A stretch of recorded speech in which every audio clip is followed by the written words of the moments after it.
أعوذ بالله من الشيطان الرجيم بسم الله الرحمن الرحيم كيف تكفرون بالله وكنتم أمواتا فأحياكم ثم يميتكم ثم يحييكم ثم إليه ترجعون. அளவற்ற அருளாளன் நிகரற்ற அன்புடையோன் எல்லாம் வல்ல அல்லாஹுவின் திருப்பெயரால் ஆரம்பம் செய்கிறேன். திருக்குர்ஆன் ஷரீஃபின் விளக்க உரை நடைபெறும் இந்த மஜ்லிஸிலே அல்லாஹ் நம்மை பங்கு பெற செய்திருக்கிறான்.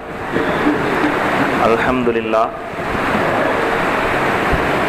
இப்பொழுது ஓதி காட்டிய வசனத்திலே அல்லாஹு தஆலா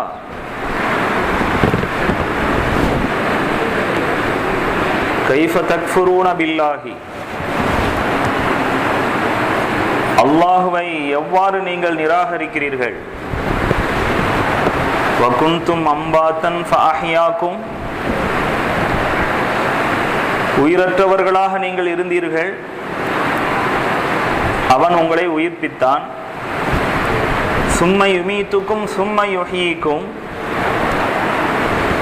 பிறகு உங்களை மரணிக்க செய்து மீண்டும் உயிர்ப்பிப்பான், சும்ம இலைஹி துர்ஜஊன, பின்னர் அவன் பக்கமே நீங்கள் கொண்டு செல்லப்படுவீர்கள். இவ்வாறு இருக்க அத்தகைய அல்லாஹுவை நீங்கள் எவ்வாறு நிராகரிக்க முடியும், எப்படி குஃப்ர் செய்கிறீர்கள் என்று அல்லாஹு தஆலா கேட்கிறான். இந்த வசனத்துடைய சுருக்கம் என்னவென்றால், அல்லாஹுடைய பல்வேறு வகையான உபகாரம், பேருபகாரம் உங்களுக்கு கிடைத்திருக்கிறது, கிடைத்து கொண்டிருக்கிறது. அவ்வாறு பேருபகாரியாக இருக்கிற அல்லாஹுவை நீங்கள் எங்கனம் நிராகரிக்க முடியும்? சரி, பேருபகாரம் செய்தான், அதோடு அவனுக்கும் நமக்கும் தொடர்பு முடிந்து விட்டது, அவனை விட்டும் நாம் எங்காவது ஒளிந்து தலைமறைவாகி விட்டால் பரவாயில்லை என்று நினைக்கிறீர்களா? அதுவும் இல்லை. அவனுடைய பிடியிலிருந்து நீங்கள் தப்ப முடியாத அளவுக்கு அவன் மரணித்து விட்ட பிறகும் உங்களை உயிர்ப்பிப்பான் என்கிற ஒரு நிலை இருக்கிறது. அல்லாஹ் சுப்ஹானஹு வ தஆலா இந்த மாதிரியான உபகாரங்கள் எல்லாம் உங்களுக்கு அல்லாஹ்விடம் இருந்து ஏற்பட்டிருக்கிற நிலையில் எவ்வாறு அவனை நீங்கள் நிராகரிக்கிறீர்கள் என்று கேட்கிறான். கேள்வி கேட்பதற்கு பல முறையில் இருக்கு, விளங்குவதற்காக கேட்கறது இருக்கு. எப்போ வந்தீங்க அப்படின்னு ஒருத்தர் புதுசா ஊர்ல இருந்து வந்தவர்கிட்ட விசாரிக்கிறோம். இப்போ வந்ததனுடைய நேரத்தை பத்தி விசாரிக்கணுங்கிற நோக்கத்தில் கேட்கிறோம். அதே மாதிரி ஆச்சரியத்தை வெளிப்படுத்துவதற்காக வேண்டியும் கேள்வி கேட்பதுண்டு. எத்துணை அழகு, என்ன அழகா இருக்குது அப்படின்னு சொல்லி சொல்வது யாரிடத்திலும் விவரம் கேட்பதல்ல. ஒரு விஷயத்தை பற்றி, அதில் இருக்கக்கூடிய அழகை பற்றி நம்முடைய ஆச்சரியத்தை வெளிப்படுத்துறோம். அதே மாதிரி கேள்வியில ஒரு முறை இருக்குது, மறுக்கும் தொனியில கேட்பது. கேள்வியா தான் கேட்பாரு, ஆனா அந்த கேள்வியில் இருந்து விளக்கம் பெறுவது நோக்கம் அல்ல, மறுப்பு தெரிவிப்பது நோக்கமாக இருக்கும். நானா சொன்னேன் இங்க உட்காரக்கூடாதுன்னு நானா சொன்னேன் அப்படின்னா நான் சொல்லவே இல்லை என்பதுதான். இதே மாதிரி ஒரு விஷயத்தை உறுதிப்படுத்துவதற்காக, ஏற்கனவே தெரியும் எதிராளிக்கு ஒரு விஷயத்தை உறுதிப்படுத்துவதற்காகவும் கேள்வியுடைய தொனியில பேசுவதுண்டு. சொன்னன்ல, நேத்தே சொன்னன்ல அப்படிங்கிறோம். இங்க சொன்னேனா இல்லையா என்று விவரம் கேட்பதல்ல, சொல்லத்தானே செய்தேன் என்று ஒரு விஷயத்தை உறுதிப்படுத்துவதற்காக வேண்டி கேட்கிறது. இதே மாதிரியே எதிராளியை எச்சரிக்கை செய்வதற்காகவும் கூட கேள்வியுடைய துணியில ஒரு வார்த்தையை சொல்வதுண்டு. இந்த கடைக்கு நாம் போசா நீன் போசா அப்படின்னா தெரியாமல கேட்கிறாரு முதலாளி. இப்படி இந்த கடைக்கு நான் முதலாளியா நீ முதலாளியான்னு கேட்கிறாரு. அப்படின்னா நீ தொழிலாளினா தொழிலாளி மாதிரி நடந்துக்கணும், அதையும் மீறி நடக்கிற அப்படின்னு ஒரு எச்சரிக்கை செய்யறது தான். இது மாதிரி கேள்வியில பலவாக இருந்தாலும் அல்லாஹு தஆலா இங்க கைஃப தக்ஃபுரூன பில்லாஹி, அல்லாஹ்வை எப்படி நிராகரிக்கிறீர்கள் என்று கேள்வி கேட்பது அல்லாஹுக்கு விளங்காம கேட்கிறாங்கிறதல்ல. இது ஆச்சரியமானது. ஆச்சரியத்தை நாம் ஆச்சரியப்பட வேண்டிய ஒரு விஷயம் என்பதை அல்லாஹு தஆலா இதன் மூலமாக தெளிவுபடுத்துறான். அல்லாஹுடைய உபகாரம் நமக்கு இருக்கிறது. அவனுடைய உபகாரம் ஏதோ ஒரு காலத்துல செஞ்சான் என்பது மட்டுமல்ல, தொடர்ந்து கொண்டிருக்கிறது. சரி, உபகாரத்துக்கு பிறகு கூட நாம நம்மளுடைய உபகாரியை விட்டும் எங்கேயோ போயிட்டோம், மறைஞ்சிட்டோம் அப்படின்னா கூட பரவாயில்ல, தொடர்ந்து அவனுடைய பிடியில தான் இருக்க வேண்டியது இருக்கிறது. இப்படியெல்லாம் இருக்கும்போது அந்த ரப்ப, அந்த இறைவனை எப்படி நீங்க நிராகரிக்கிறீங்க அப்படின்னு சொல்லி அல்லாஹு தஆலா ஒரு ஆச்சரியத்தை வெளிப்படுத்தும் துணியில இந்த கேள்வியை குர்ஆனின் மூலம் மனிதர்களிடத்துல வைக்கிறான். இந்த ஆயத்திலிருந்து மரணித்த பிறகு எழுப்பப்படும் என்கிற நம்பிக்கை ஊட்டப்படுது. இந்த உலகத்தினுடைய வாழ்க்கை என்பது இதோட முடிஞ்சிருக்கிறதில்லை. எல்லாரும் மௌத்தானது பிறகு, இந்த உலகமெல்லாம் அழிஞ்சதற்கு பிறகு மீண்டும் அல்லாஹு தஆலா உயிர் கொடுத்து நிரந்தரமான ஒரு வாழ்க்கையை தருவான். மனிதன் இந்த உலகத்தில் நடந்து கொண்டதற்கேற்ப நன்மை செய்தவர்களுக்கு சுகங்களை தருவான், பாவத்தில் ஈடுபட்டவர்களுக்கு துன்பங்களை தருவான் அப்படிங்கிற ஒரு நம்பிக்கை ஈமானுடைய முக்கியமான அம்சங்களில் ஒன்று. வல் பஅஸி பஅதல் மௌத், மௌத்துக்கு பிறகு எழுப்பப்படும் என்பதையும் நான் நம்புகிறேன் சொல்லி நாம நம்பணும். அல்லாஹ்வை நம்பணுங்கிற மாதிரி, வேதத்தை நம்பணுங்கிற மாதிரி, மலக்குமார்களை ஈமான் கொள்ளணுங்கிறது மாதிரி, ரசூல்மார்கள் நபிமார்களை நம்பணுங்கிறது மாதிரி, மௌத்துக்கு பிறகு ஒரு வாழ்க்கை உண்டு என்றும் ஒரு முஸ்லிம் நம்பி ஆகணும். அத்தகைய நம்பிக்கையை இந்த வசனம் நமக்கு எடுத்து கூறுகிறது. அதே சமயம் இந்த வசனம் நமக்கு அந்த நம்பிக்கையை ஊட்டுவது போல அல்லாஹு தஆலா வேறொரு வசனத்திலும் இது பற்றி சொல்லி காட்டுறான். வஅன்ன ஸாஅத ஆதியத்துன் லா ரைப ஃபீஹா, கியாம நாள் என்பது நடந்தே தீரும், அதுல சந்தேகமே கிடையாது. வஅன்னல்லாஹ யபஅஸு மன் ஃபில் குபூர், கபூரில் வைக்கப்பட்டவர்களை எல்லாரையும் அல்லாஹு தஆலா உயிர் கொடுத்து எழுப்புவான் அப்படின்னு 22வது அத்தியாயம் 7வது வசனத்தில் அல்லாஹு தஆலா சொல்லி காட்டுறான். ஹஸரத் ரசூலுல்லாஹி ஸல்லல்லாஹு அலைஹி வஸல்லம் அவர்களும் ஹதீஸின் மூலமாக மரணத்திற்கு பிறகு ஒரு வாழ்க்கை உண்டு என்கிற விஷயத்தை பற்றி சொல்கிறார்கள். குல்லபனி ஆதம தஅகுலுல் அர்து, ஆதமுடைய மக்களின் உடல் முழுவதையும் பூமி தின்றுவிடும். இந்த பூமியில மண்ணோடு மண்ணா மக்கி போயிடுவான். இல்லா அஜ்பல் தனபி, அஜ்பு தனபி என்னும் முதுகந்தனுடைய அடிப்பகுதியில இருக்கக்கூடிய ஒரு வால் எலும்பு என்று அதற்கு பேரு, அந்த எலும்பு மட்டும் மக்கி போவதே இல்லை. ரசூலுல்லாஹி ஸல்லல்லாஹு அலைஹி வஸல்லம் அவர்கள் கூறுகிறார்கள், மின்ஹு குலிக, அதை மூலமாக வைத்துதான் மனிதன் படைக்கப்பட்டான். வஃபீஹி யுரக்கபு, அதன் வாயிலாகத்தான் மனிதன் மீண்டும் உயிர் கொடுத்து எழுப்பப்படுவான். எல்லா பொருளும் அழிந்து நாசமா போனாலும் மனிதனுடைய அந்த பாகம் மட்டும், அஜ்பு தனப் என்கிற அந்த பாகம் மட்டும் அழிந்து போவதே இல்லை. ரசூலுல்லாஹி ஸல்லல்லாஹு அலைஹி வஸல்லம் அவர்கள் மரணத்துக்கு பிறகு எழுப்பப்படுவதற்கான செய்திகள் இன்னும் வேறு ஹதீசுகளின் மூலமாகவும் நமக்கு சொல்லியிருக்கிறாங்க.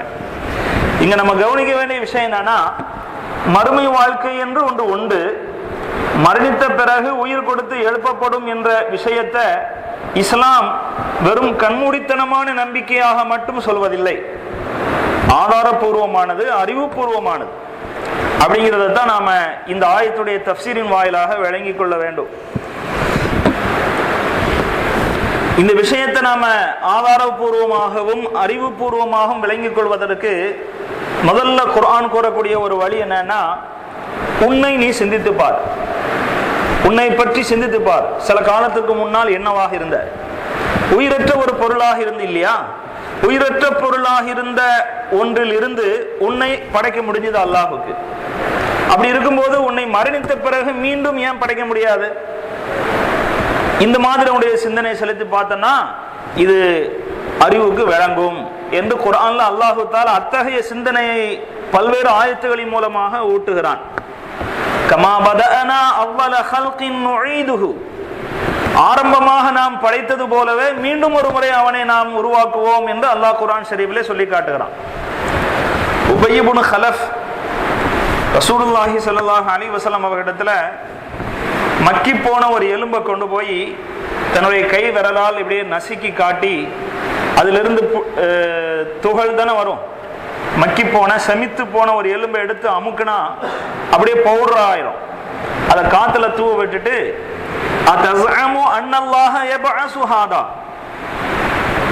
இதை அல்லாஹ் உயிர் கொடுத்து எழுப்புவான்னு சொல்லி நீங்க கருதுறீங்களா, சொல்றீங்களா அப்படின்னு உபய் இப்னு கலஃப் கேட்டான். ஹஸரத் ரசூலுல்லாஹி ஸல்லல்லாஹு அலைஹி வஸல்லம் அவர்கள் நிச்சயமாக அல்லாஹ் உன்னையும் மௌத்தாக்குவான், உன்னையும் உயிர் கொடுத்து எழுப்புவான், உன்னை நரகத்தில் கொண்டு போய் சேர்ப்பான் அப்படின்னு சொல்லி ரசூலுல்லாஹி ஸல்லல்லாஹு அலைஹி வஸல்லம் அவங்க பதில் சொன்னாங்க. அல்லாஹ் இவன் கேட்ட கேள்வியை குர்ஆன்லயே பதிவு செஞ்சு வச்சிருக்கான். யாசின் சூராவுல வருது, மையுஹில் இவாம வஹிய ரமீம். மனுஷன் அற்பமான இந்திரிய துளியிலிருந்து படைக்கப்பட்டவன், அதிலிருந்து தான் நாம அவனை படைச்சோம். ஆனா அதற்கு பிறகு அவன் ரொம்ப தெளிவா வாதம் புரியுபவனாக மாறிட்டான். அவன் கேட்கிறான், மையுஹில் இவாம வஹிய ரமீம், எலும்புகள் அவைகள் மக்கி போனதற்கு பிறகு யார் அதை உயிர் கொடுத்து எழுப்ப முடியும் என்பதாக வாக்குவாதம் பண்றான். நபியே நீங்க சொல்லுங்க, குல் யுஹ்யீஹல்லதி அன்ஷஅஹா அவ்வல மர்ரா, அதை முதலாவது எவன் படைச்சானோ அவனே அதை படைக்க முடியும் என்பதை நபியே நீங்க அவங்களுக்கு சொல்லி போடுங்க அப்படின்னு அல்லாஹ் சொன்னான். அப்ப மனிதன் இப்படி ஒரு வகையில சிந்திச்சாலே அவனுக்கு பதில் கிடைச்சிருது. வேறொரு ஆயத்துல அல்லாஹ் சொல்றான், வயகூலுல் இன்சானு ஐதா மா மித்து லஸௌஃப உக்ரஜு ஹய்யா. மனிதன் சொல்றான், நான் மரணித்த பிறகு உயிருள்ளவனாக வெளிப்படுத்தப்படுவேனா அப்படின்னு சொல்லி மனிதன் கேட்கிறான். அவலா யதுகுருல் இன்சானு அன்னா ஹலக்னாஹு மின் கப்லு வலம் யகு ஷைஆ. அவன் எண்ணி பார்க்க வேண்டாமா, இதற்கு முன்னால் யாதொரு பொருளுமே இல்லாமல் அவனை நாம் படைத்தோம் என்பதை அவன் நினைவு கூர்ந்து பார்க்க வேண்டாமா என்று அல்லாஹு தாலா கேட்கிறான்.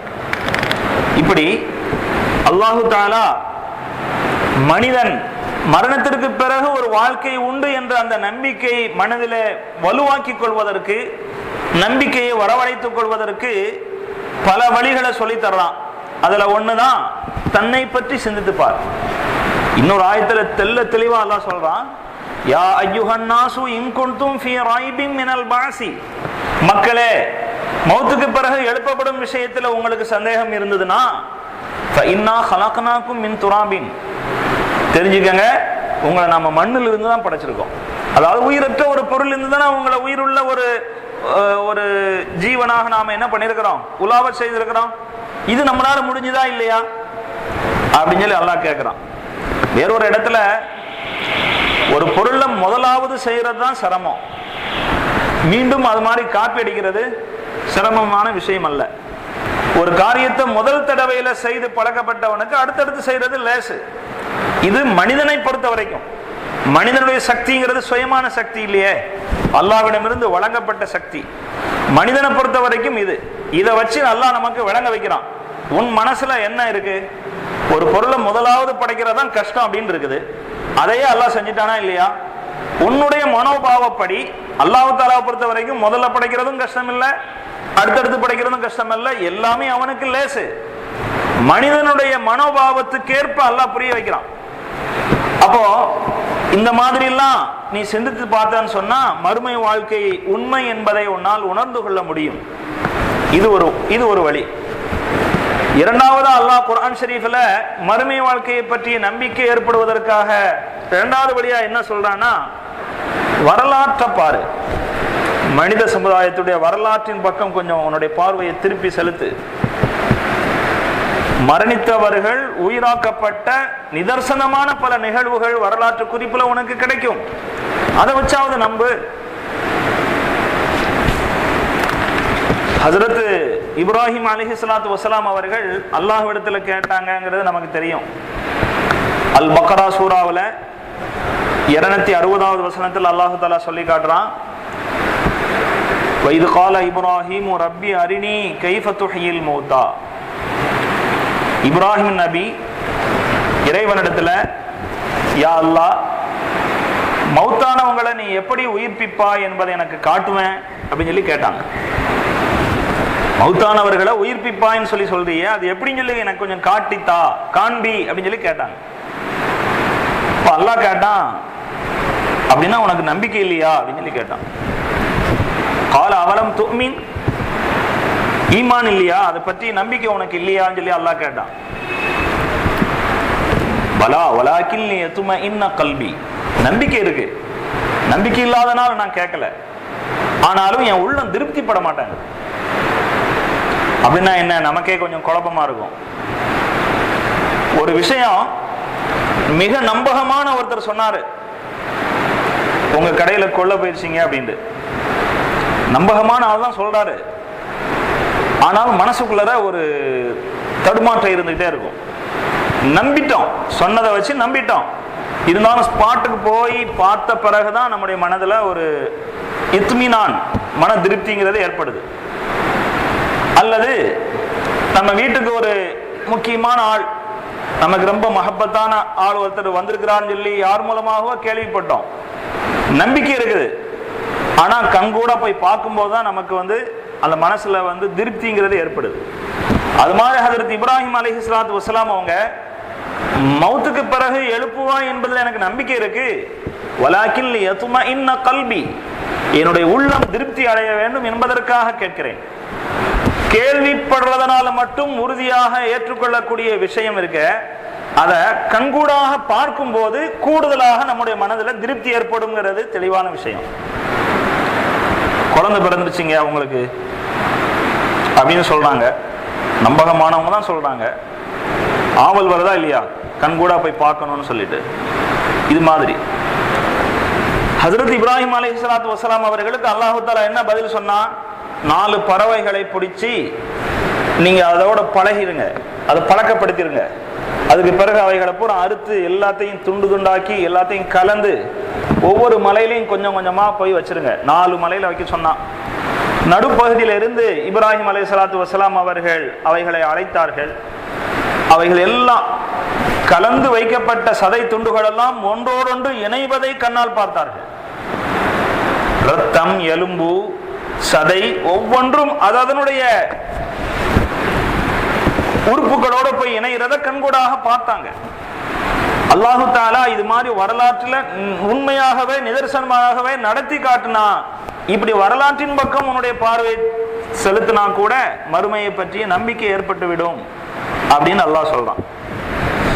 அதே மாதிரி சூரா பக்ராவுடைய 259வது வசனத்துல அல்லாஹு தஆலா ஒரு மனிதரை பற்றி சொல்லி காட்டுறான்.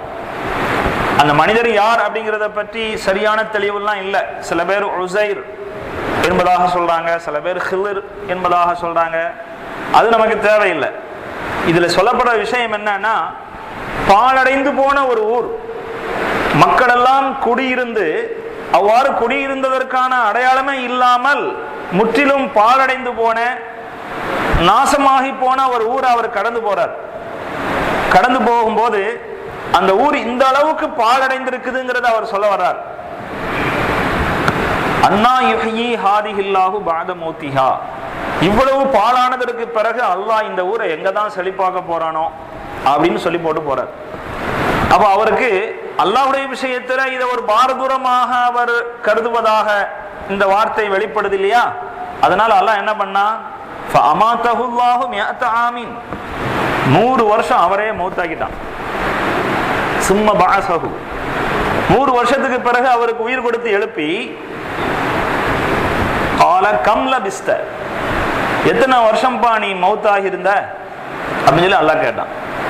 லபிஸ்து யௌமன் அவ் பஅத யௌம், ஒரு 12 மணி நேரம் அல்லது ஒரு 6 மணி நேரம் மௌத்தா போயிருந்திருப்பேன் அப்படின்னு சொல்லி சொன்னார்.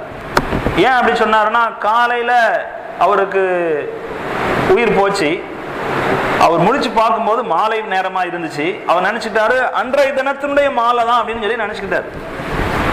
ஆனா அல்லாஹு தஆலா 100 வருஷத்துக்கு பிறகு அவரை எழுப்பினார். எழுப்பினது மட்டுமல்லாம அவர் பயணம் செய்து போன கழுதை அதுவும் செத்து கிடக்கிறத கண்ணால் பார்க்கிறார். அப்போ அல்லாஹ்வே சொல்றான், பல் லபிஸ்த மிஅதாம், நீ மரணித்து இந்த இடத்துல 100 வருஷமா கடந்திருக்கிற அப்படின்னு சொல்லி அல்லாஹ் சொல்லிட்டு, ஃபன்துர் இலா தஆமிக வ ஷராபிக லம் யதசன்னா, பயணத்தின் போது நீ சாப்பிடுவதற்கும் அருந்துவதற்கும் வைத்திருந்த உணவு பானங்களை எல்லாம் பாரு, கெட்டு போகவே இல்லை. அல்லாஹ்வுடைய குதிரத்தை வெளிப்படுத்தி காட்டினான். அத்திப்பழம் இருந்தது, திராட்சை பழம் இருந்தது, அழுகி போகல, நாற்றம் வரல. அவர் கொண்டு வந்திருந்த ஜூஸ் இருந்தது, கெட்டு போகல.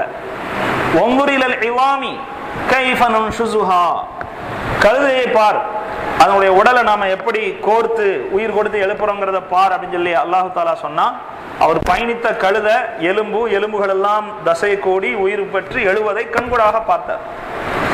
அல்லாஹு தாலா இந்த ஆயத்தை சொல்லும் போதே இடையில சொல்றான், வலினஜஅலக ஆயத்தன் லின்னாசி, மக்களுக்கு ஒரு அத்தாட்சியாக உன்னை ஆக்கணும், அதனால அந்த மாதிரி பண்ணோங்கிறாங்க. அப்ப மக்களுக்கு அத்தாட்சியாகன்னு சொன்னா, உயிர் போனதற்கு பிறகும் மீண்டும் எழுப்பும் நிகழ்வுங்கிறது நிதர்சனம் நடந்திருக்குது அப்படின்னு சொல்லி மக்கள் பார்த்து நம்பட்டும் என்பதற்காக உண்மை ஒரு அத்தாட்சியாக இந்த மாதிரி பண்ணணும் என்று அல்லாஹ் சூரா பக்ராவில் சொல்லி காட்டுறான். இதே மாதிரி 300 வருஷங்களுக்கும் அதிகமாக தூங்க வச்சான் அல்லாஹ் குகைவாசிகள், அஸ்ஹாபுல் கஹ்ஃப் என்று சொல்லக்கூடிய குகைவாசிகளை. அது பற்றிய வரலாறு சூரத்துல் கஹ்ஃப் என்கிற ஒரு தனி அத்தியாயத்திலேயே வருது. அல்லாஹு தஆலா அதை பற்றி செய்து சொல்லும் போதும் லிதஅலமு அன்ன வஅதல்லாஹி ஹக்குன், இந்த மாதிரிலாம் செய்யறது எதனாலனா அல்லாஹுடைய வாக்குறுதி மெய்யானது, அல்லாஹுடைய வாக்குறுதி பொய்த்து போகாது, மௌத்துக்கு பிறகு மீண்டும் எழுப்புதல்ங்கிறது நடக்கும் என்பதை உணர்த்தி காட்டுவதற்காக அல்லாஹ் அந்த 7 பேர்களை ஒரே இடத்துல தூங்க வச்சான். அஸ்ஹாபுல் கஹ்ஃப்ங்கிற அந்த நபர்களை ஒரே இடத்துல தூங்க வச்சான் 300 வருஷத்துக்கும் மேலாக. அதுக்கு பிறகு அவர்களுக்கு அல்லாஹு தாலா விழிப்பை ஏற்படுத்தி அவர்களை ஒரு படிப்பினையாக அல்லாஹு தாலா காட்டினான். நம்ம யோசிக்கலாம், அது தூக்கம் தானே, தூக்கமும் கூட அது ஒரு மினி மரணம். வஹுவல்லதி யதவஃபாக்கும் பில்லைல், அவன் இரவு நேரத்திலே உங்களுடைய ரூஹை கைப்பற்றி விடுகிறான் என்று குர்ஆன்ல வருது. வயஅலமு மா ஜரஹத்தும் பின்னஹார், பகலில் நீங்க என்ன செஞ்சீங்கங்கறத அல்லாஹ் தஆலா அறிகிறான், இரவுல உங்களுடைய உயிரை கைப்பற்றி கொள்கிறான் என்று குர்ஆன்ல வருது. ரசூலுல்லாஹி ஸல்லல்லாஹு அலைஹி வஸல்லம் அவர்கள் சொன்னார்கள், அன்னௌமு அஹுல் மௌத், தூக்கம் என்பது மரணத்திற்கு ஒப்பான ஒரு நிகழ்வு. அதனாலதான் லா யமூத்து அஹ்லுல் ஜன்னா, சொர்க்கவாசிகள் மரணிக்கவே மாட்டாங்க, சொர்க்கவாசிகள் மரணிக்க மாட்டாங்க. மரணத்துக்கு ஒப்பான நிகழ்வாக இருக்கிற தூக்கமும் அங்க கிடையாது. ஏன்னா தூக்கம்ங்கிறது மரணத்துக்கு ஒப்பான நிகழ்வாச்ச, அதனால சொர்க்கத்துல தூக்கம் அப்படிங்கிறதெல்லாம் கிடையாது. அல்லாஹு தாலா மறுமை நாள் ஒன்று உண்டு என்பதை பல்வேறு விதத்துல மனிதனுக்கு புரிய வச்சிடணும் என்பதற்காக வேண்டி பல கோணங்களிலும் அதனுடைய அத்தாட்சியை வெளிப்படுத்தி காட்டுறான். அதே மாதிரி மூன்றாவதாக ஒரு வழி பாருங்க. ஒன்று, நீ என்னவாக இருந்தா என்று யோசித்து பார், மௌத்துக்கு பிறகு உயிர்ப்பிப்பது முடியும் என்பது விளங்கும். அல்லது கடந்த கால மனித சமுதாயத்தின் வரலாற்றை சிந்தித்து பார், நிறைய அத்தாட்சிகள் உனக்கு கிடைக்கும். மூணாவதா, உன் கண்ணுக்கு முன்னால் என்ன நிகழ்ந்து கொண்டிருக்கிறது அதை பார். கண்ணுக்கு முன்னால் என்ன நிகழ்ந்து கொண்டிருக்கிறது? وَمِنْ آيَاتِهِ أَنَّكَ تَرَى الْأَرْضَ خَاشِعَةً, அல்லாஹ் சொல்றான், நபியே, பூமியை வெட்ட வெளியாக, அதாவது புற்பூண்டுகள் எல்லாம் காய்ந்து போன வெட்ட வெளியாக நீ காண்பதும் அல்லாஹ்வுடைய அத்தாட்சிகளில் ஒன்று. فَإِذَا أَنزَلْنَا عَلَيْهَا الْمَاءَ اهْتَزَّتْ وَرَبَتْ, அந்த வறண்டு போன காய்ந்து போன அந்த பூமியின் மீது நாம் தண்ணீரை இறக்கி வைத்தோம் என்று சொன்னால் முளை கிளம்பி வளர ஆரம்பித்து விடுகிறது, பசுமையான காட்சி தென்பட ஆரம்பித்து விடுகிறது. இதுதான் கண்ணுக்கு முன்னால் நடக்கிற நிகழ்வு. இதை சொல்லி அல்லாஹ் என்ன சொல்ல வர்றான்? இன்னல்லதி அஹ்யாஹா லமுஹ்யில் மௌதா, இவைகளை செழிப்பாக்கிய இறைவன், தாவரங்கள் செத்து போன பிறகு அவைகளுக்கு உயிர் கொடுத்த அந்த இறைவன் தான் மௌத்தானவங்களையும் உயிர்ப்பிப்பான் என்று அல்லாஹ் சொல்றான். அப்ப இதுல இருந்து என்ன தெரியுது? நம் கண்ணுக்கு முன்னால் நடக்கிற இது போன்ற நிகழ்வை நாம சிந்தித்து பார்த்து அதிலிருந்து படிப்பினை பெறணும். இது மாதிரி மௌத்துக்கு பிறகு அல்லாஹு தாலாவால உயிர் கொடுத்து எழுப்ப முடியும். இன்னஹு அலா குல்லி ஷைஇன் கதீர். அதனுடைய தொடர்லையே அல்லாஹ் சொல்லி முடிக்கிறான், அல்லாஹ் யாவற்றின் மீதும் சகல காரியங்களின் மீதும் ஆற்றல் படைத்தவன் என்று. இங்க இன்னொரு விஷயத்தை நம்ம தெரிஞ்சுக்கணும். செடி தண்ணி வந்தா அது முளைக்கும், வளரும், செழிப்பாகும், இது தெரிஞ்ச விஷயம் தானே. இதை எப்படி மனிதனுக்கு சொல்ல முடியும் என்பதாக நினைக்கலாம். கண்ணியத்துக்குரிய பெரியோர்களே, தாவரங்களுக்கும் உயிர் உண்டு என்பது விஞ்ஞானிகளால் ஏற்றுக்கொள்ளப்பட்ட ஒரு செய்தி. சுதந்திரம் அடைவதற்கு முன்பே இந்தியாவில் வாழ்ந்த ஒரு விஞ்ஞானி, அவர் தான் முத உலகத்துல தாவரங்களுக்கும் உணர்வு இருக்குது, உயிர் இருக்குதுங்கிறத கண்டுபிடிச்சார். மழை பெய்யும் போது அவைகளுக்கு ஏற்படக்கூடிய மாற்றம், அதே மாதிரி மயக்க மருந்துகளை செடிகளில் செலுத்தி பார்த்து பரிசோதித்து அதனால் அந்த மரங்களில் ஏற்படக்கூடிய நிலை மாற்றம், இது மாதிரி பல்வேறு ஆய்வுகளுக்கு பிறகு அவர் சொன்னார் தாவரங்களுக்கும் உயிர் இருக்குது அப்படின்னு சொல்லி. அது நிறைய அதை பத்தி சொல்லலாம். ஒரு செடி கட்டடத்துடைய ஓரத்துல வளர்க்கப்படக்கூடிய ஒரு செடியை பார்த்தீங்கன்னா கொஞ்சம் தூரத்துக்கு இடைவெளி விட்டு மேல நாம ஒரு சிமெண்ட்ல ஸ்லாப் போட்டிருந்தோம்னு வைங்க, இப்படியே முளைச்சு வரக்கூடிய செடி வந்து போய் சிமெண்ட்டை முட்டிக்கு நிற்காது. வளர வளர வளர வளர தன்னாலே இப்படி விலகி வந்து இப்படி வளரும். பார்க்கலாம், ஒட்டி வைக்கப்பட்ட ரெண்டு மரம் வளர வளர வளர தன்னுடைய கிளைகள் பெரிதாகிறதுனால அதுக்கு ஏற்றால் போல் விரிந்து வளர்வதை பார்க்கலாம். இது மாதிரி நிறைய சொல்ல முடியும். அதனால அல்லாஹு தாலா இந்த தாவரங்கள் எல்லாம் செத்து போனதற்கு பிறகு உயிர் பெற்று எழுவது என்கிற கண்ணுக்கு முன்னால் நடைபெறக்கூடிய இந்த காட்சியை பார்த்து நீ படிப்பினை பெறணும். இது மாதிரிதான் மனிதனுக்கும் அல்லாஹு தாலா மௌத்துக்கு பிறகு ஒரு வாழ்க்கையை தர முடியும் என்று படிப்பினை பெறணும். ஒரு இடத்தில் இல்ல, மழையை பற்றி, மழையினுடைய பயன்பாட்டை பற்றி அல்லாஹ் எங்க எல்லாம் சொல்றானோ எல்லா இடத்திலையும் இந்த மாதிரி பசுமையான பூமியை, நாம வறண்டு போன பூமியை பசுமையாக கொண்டு வர்றோம், செழிப்பாக்குறோம் என்பதாக சொல்லக்கூடிய எல்லா இடத்திலையும் கதாலிக்கல் குரூஜ், கபரில் இருந்து உயிர் பெற்று எழுவது என்பது இப்படித்தான் நடக்கும். கதாலிக்கல் நுஷூர், இது மாதிரி அல்லாஹு தாலா ஒவ்வொரு இடத்திலையும் மரணத்திற்கு பிறகு மனிதன் எழுப்பப்படும் அந்த வாழ்க்கையை பற்றி ஒப்பிட்டு நமக்கு உணர்த்தி காட்டுகிறான்.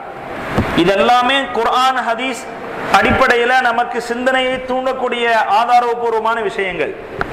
அறிவுபூர்வமா சிந்திச்சு பார்த்தாலும் மனிதன் இந்த உலகத்துல நல்ல காரியங்களையும் செய்யறான், நன்மையான காரியங்களையும் செய்யறான். அந்த நன்மையான காரியங்களுக்குரிய முழு பலனையும் இந்த உலகத்திலேயே பெற்றுறானா? இல்ல.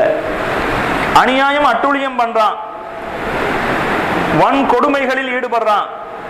அந்த தப்பான காரியத்துக்கெல்லாம் முழுமையான தண்டனை இந்த உலகத்திலே பெற்றுறானா? அப்படின்னா இல்ல. இது எல்லாராலும் ஏற்றுக்கொள்ளப்பட்ட விஷயம். அப்போ நன்மை செய்த ஒரு மனிதன் அதற்குரிய பலனை அனுபவிக்காமலே செத்துறான், அதோட அவனுடைய வாழ்க்கை முடிந்தது என்று சொன்னால் அப்ப அதனுடைய பிரதிபலனை அவன் எப்பொழுது அனுபவிப்பது அப்படிங்கிற ஒரு கேள்வி வருது. அதே மாதிரி அநியாயக்காரன், அட்டுழியம் செய்தவன் இந்த உலகத்துல கொஞ்ச நாள் வாழ்ந்துட்டு செத்துட்டான்னு சொன்னா அவனுடைய அநியாயத்துக்குரிய பரிகாரம் எங்கே கிடைக்கும்?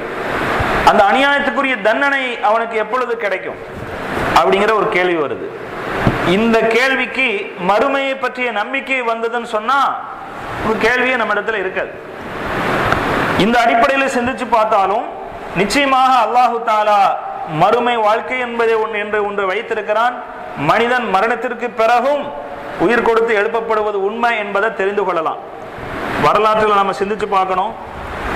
கொடுங்கோலன் ஹிட்லர் இருக்கிறான,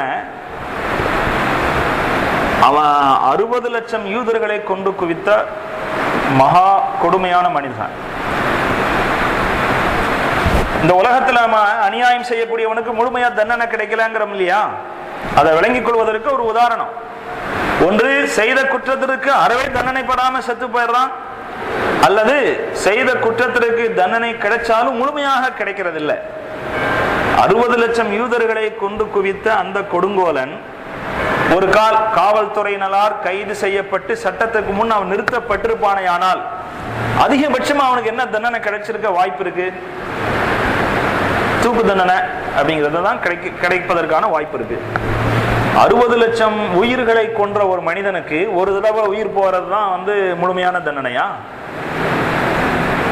அப்ப ஒரு உயிருக்கு அது ஈடாயிருச்சு. மீதமுள்ள உயிர்களை கொண்டதற்கான தண்டனை அவனுக்கு எப்படி கிடைக்கும்? ஆனா அல்லாஹு தாலா குர்ஆன் ஷரீஃப்ல சொல்றான், நரகத்துல வந்து செத்தா அப்படின்னு சொன்னா மீண்டும் உயிர் கிடைக்கும், செத்து போனா மீண்டும் உயிர் கொடுப்பான். இப்படி 60 லட்சம் தடவை வேதனை செய்யக்கூடிய ஆற்றல் அல்லாஹுக்கு இருக்கு. அல்லாஹ் ஒருத்தனுக்கு மட்டும்தான் இருக்கு, அந்த வல்லமை வேற யாருக்கும் கிடையாது. அதே மாதிரிதான் இரண்டாம் உலக போர்ல அமெரிக்காவிடம் சரணடைய மறுத்த ஜப்பானின் மீது அமெரிக்கா அணுகுண்டுகளை வீசியது. அதனுடைய பாதிப்பை இந்த தலைமுறையும் உணர்ந்துகிட்டு இருப்பதை நாம கேள்விப்படுறோம். அதுல மட்டும் 1,66,000 பேர் உயிரிழந்தாங்க. இந்த அளவுக்கு நாசகரமான பாதிப்புக்கு காரணமாக இருந்தவர் ஹாரி ட்ரூமேன். இவர் வந்து உதாரணத்துக்கு விளங்குறதுக்காக சொல்றோம், இத்தகைய கொடுஞ்செயல் புரிந்தவர்களுக்கெல்லாம் வந்து தண்டனை கிடைக்கணுமா இல்லையா? இவ்வளவு பெரிய காரியத்தை செய்தவங்க நிச்சயமாக தப்பிக்க முடியாது. அப்போ இது எல்லாத்துக்குமே மறுமை நாள், மரணத்துக்கு பிறகும் ஒரு வாழ்க்கை என்பது இருந்தால்தான் நிச்சயமாக அது ஏற்புடையதாக இருக்க முடியும். அந்த அடிப்படையில் அறிவுபூர்வமாக சிந்தித்து பார்த்தாலும் மனிதன் இந்த உலகத்தில் நன்மையான காரியத்திலும் ஈடுபடுகிறான், பாவங்களிலும் அநியாயம் அட்டுழியங்களிலும் ஈடுபடுகிறான். அதற்கெல்லாம் நியாயம் வழங்கக்கூடிய ஒரு நாள் என்பது நிச்சயம் தேவைப்படுகிறது. அதுதான் இறுதி தீர்ப்பு நாள் என்று நாம மறுமை நாள் என்பதாக நம்புறோம். அத்தகைய மறுமை நாளை பற்றிய நம்பிக்கையை நமக்கு ஊட்டக்கூடிய அல்லது ஏற்கனவே நம்பிக்கை இருந்தால் அந்த நம்பிக்கையை வலுப்படுத்தக்கூடிய ஒரு வசனமாக அல்லாஹு தாலா இந்த வசனத்திலே குறிப்பிட்டு காட்டிருக்கிறான். அல்லாஹு தாலா குர்ஆன் ஷரீஃபில் கூறிய விஷயங்களை விளங்கி அதன்படி வாழ்வதற்குரிய நல்ல தௌஃபீக்கை நமக்கு தந்தல் புரிவானாக. சுப்ஹானல்லாஹி பிஹம்திஹி சுப்ஹானக்கல்லாஹும்ம பிஹம்திக நஷ்ஹது அல்லா இலாஹா இல்லா அன்த வ நஸ்தக்ஃபிருக வ நதூபு இலைக்.